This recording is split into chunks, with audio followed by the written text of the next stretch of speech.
please give a warm round of applause to Martin Chard and the marXman. Coming up, Martin. Right, I'm going to plug in my highly expensive technical device here, otherwise known as a phone, so you can show us your product. So Martin, how have you been finding the Gadget Show Live so far? It's been great. We're very busy today. Yeah. It's been absolutely fantastic. A lot of good feedback. It's been a good show. Terrific, terrific. So why are you here? What's your invention today? Well, I invented a marking device.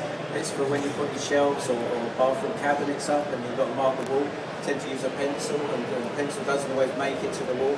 Okay, so it's a marking device. This is going to be used for people doing DIY or professional, professional maintenance people as well? I'm a maintenance engineer, so I do a lot of fitting.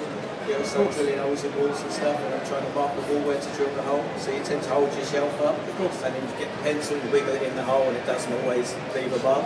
Yep. So I did this, and it just sprays a small burst. Okay, well let's let me get teed up, and then show me this in action. So you've got, this is a black board just here, and you've got a bit of wood to represent, I guess, a shelf or something. Well, this represents the wall. Yep. And this is exaggerated. It's much thicker than most shelf brackets, and I've got smaller holes than most fitting holes. Okay. It's just to demonstrate it. You push it in the hole. So it's given us just a little squeeze there, and what you've got is some very clear marks on the wall. And what is that you've marked the wall with? It's chalk. It's chalk? Yeah. Okay, so that just rubs off very easily, I suppose. That's it, yeah. Brilliant. Okay, so let's have a look at the device itself and talk a little bit about how you've actually come across this device. What was the inspiration for it? So the device, first of all, it's pretty simple, really, isn't it? Yeah, it's just got an aerosol inside. It sprays a small burst of chalk out the front. Okay. So when you push it in a hole, it just sprays a dot on the wall. Now, how and why did you come up with this idea and this invention in the first place? Well, I was fitting a rather large sink. I was trying to hold this up and mark the hole positions. It was really heavy, so I ended up laying on my back and I'm holding this thing up above my head, and I've got a short little pencil and I'm trying to wiggle it in the hole. Right. And by this time I'm shaking, and I grabbed my tool bag and I had a spray can in the tool bags, and I sprayed it into the back and it echoed the shape onto the wall.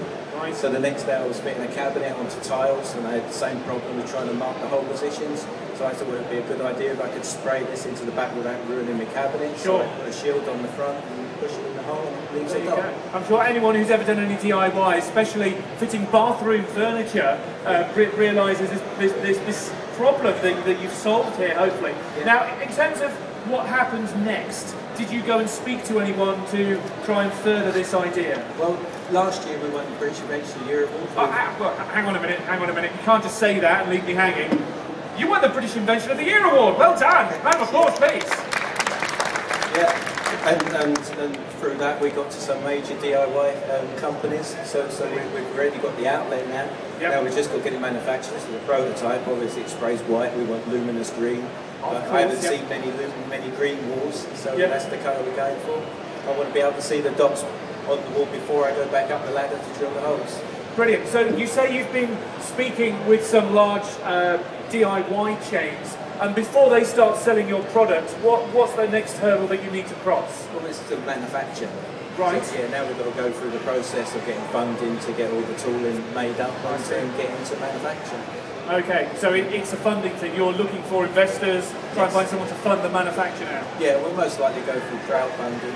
Yeah. Okay, like a Kickstarter campaign or something? Yeah, similar to that. Yeah. Oh, terrific. Yeah. And how's the Gadget Show Live been helpful? Obviously you've been getting a lot of chance to talk to people on the stage, a bit of publicity and so on. How about the conversations you're having with people? Yeah, it's been great. The feedback has been so positive. It keeps you going, because this is just me and my wife doing this, and sometimes you think, well, perhaps it's not worth the risk. There's a lot of money to put up, off the back of your mortgage. Yes. So to get this kind of feedback is really positive, and it keeps you going. You take on a lot of risk when you run with a product that you've invented before you actually start seeing a return, I suppose. You do. I've been inventing all my life. I've done it as a hobby. Right. So I'm dyslexic, and people always say to me that I like you think outside the box. I like to reply that I never had the box in the first place. Well, brilliant, Martin. I wish you all the very best of luck with the marXman. I really hope that you do manage to secure some funding, either through an investor or through a crowdfunding campaign. But ladies and gentlemen, for now, please give Martin Chard and his marksman a big, warm, innovation please, a round of applause. Right, and next I'm going to